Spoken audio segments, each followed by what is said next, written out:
I hit over 1,000 workouts as a tall 6'3" lifter. Here's what I learned.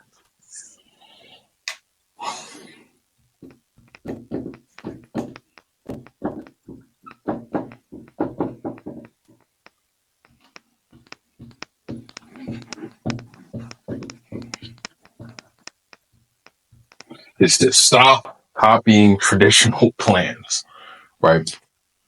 When you copy these traditional plans that just prescribe you simple squat, bench, and deadlift, you won't make any gains and you'll end up in a wheelchair. So here's the problem with traditional lifts. Squat. Let's start with squat. This is how I messed up my back. So with squat, you have a lifter, a tall lifter,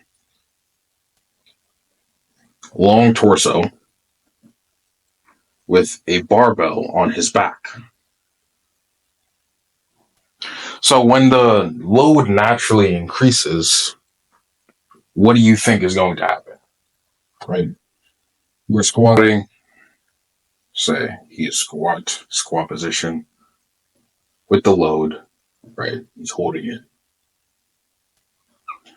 Naturally, when you go down on the squat, you will bend forward because you have such a long torso. That when you bend forward, naturally your body's going to want to bend forward. And when you bend forward, you're holding this weight. You are putting strain on your lower back, increasing the risk that you snap your shit up. Increase risk injury. So this is not a good movement. If you want to, it is a great movement to grow your legs. I'm not going to lie to you that it is a great movement to grow your legs, and it will grow your legs, but it is not the safest movement. And if you want to grow your legs, well, you have to be in the gym, right? And to be in the gym, you can't be injured, right? You don't want to be working out while you're injured. So what is the better alternative to a squat? Well, you need to find a movement that works with your leverages. What is a movement that works with your leverages that still hits the legs? One good movement is front squat. So let's say you're holding the bar in front and on your collarbone. This is a front squat. It is on your collarbone. If we look at the biomechanics of a front squat with a barbell, front squat naturally, since it is on your collarbone, is keeping you in an upright position on the front squat. So what do you think is naturally going to happen? You're going to not lean forward and potentially put strain on your lower back. And one thing about the front squats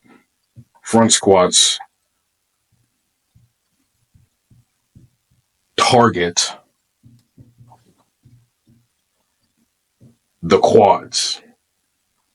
So for complete leg development, you want to target the quads, the glutes, and the hamstrings. And this is how you do it.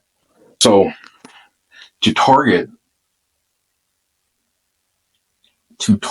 the hamstrings, you would do leg curls, or if you want to knock two birds with one stone, target the glutes and the hamstrings, you rather do, this is a leg curl.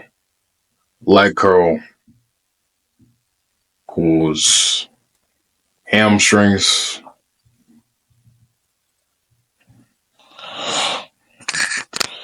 and this movement will target your hamstrings and your glutes. is a Bulgarian split squat. So let's say this is you. Say you're coming off the bench. You take your leg, you put one foot on the bench, you take a dumbbell, you squat with one leg. That will hit your hamstrings and glutes. I love that movement because I have weak glutes personally. My glutes suck, right? I have a pancake ass. So Bulgarian split squats, I adopted this into my routine to properly build my glutes, right? And why are these movements better for taller lifters? Well, you are not putting strain on your lower back, right? You can these movements, you can easily modify the range of motion to maximize muscle gain. So if you look at the squat, right? If you look at the regular back squat we were just talking about, you go down, you go up, right? Let's say on the back squat, when you go down on this movement, the upper portion of the movement is not needed, right? So when you go up on this top range of motion, that's not needed because if you have longer legs, the top range of motion where you lock out, right? You are no longer putting tension on your legs. So we could, with the back squat, cut this top portion of the movement out. We could cut that out, right? And just stay, not lock out and keep our legs under tension, but you still have that risk of leaning forward too much and injuring your back. With the Bulgarian split squat, say this is you split squatting, you're holding a dumbbell. This is really good drawing, by the way. Masterclass art right here. With this movement, it is easier to maintain an upright position, right? Because the dumbbells are to your sides. The weight is not pushing you forward. And this allows you to get a deeper stretch of the bottom portion of the movement, right? Leading to more muscle growth. The leg curl. Leg curl is obviously a superset movement. So when you were curling your legs up, on the leg curl, say this is a leg curl machine, and this is the range of movement, range of motion, you can stop right about here safely. See how these are the legs. You're not locking out at the bottom portion of the movement. You can keep going up and down right here, which is where the majority of the tension occurs.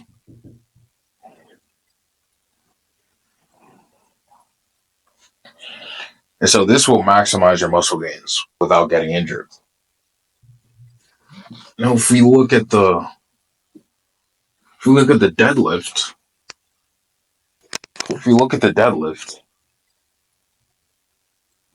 this is you. You are picking up the bar off of the ground.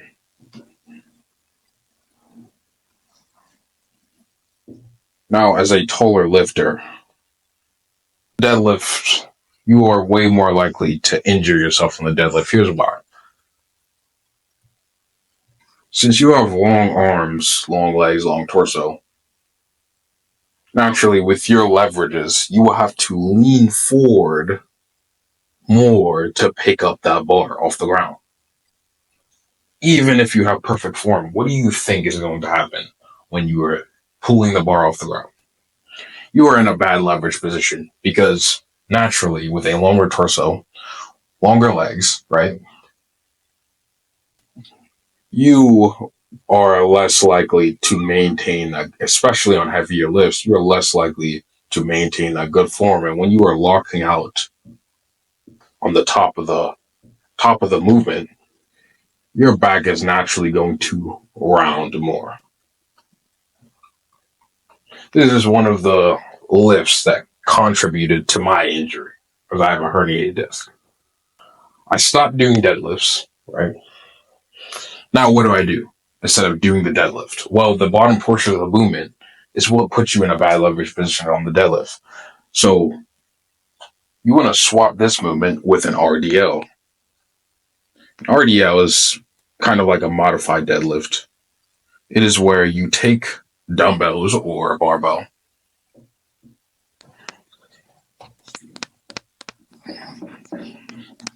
but what you're going to do is you're not going to go all the way down. You start at the top and you go down 75% of the way, and then you come back up. This allows you to have good leverages on the movement. You don't have to overextend yourself at the bottom to pick up the bar. This is reducing your risk of injury. Also, at the bottom, it allows you to get a deeper stretch on the RDL. And you can be more flexible with the range of motion. So since you get more stretch at the bottom when you're at the bottom of the movement, let's say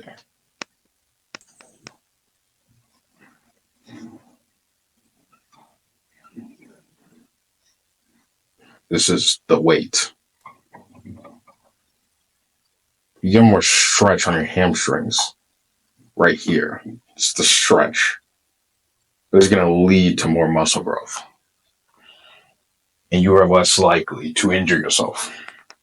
And so, to sum it up, stop doing back squats, do front squat instead. Bulgarian split squats, leg curls. Stop doing traditional deadlifts, do RDLs, right? And not only will you see muscle gains, but you'll stay in the gym for longer because you won't injure yourself.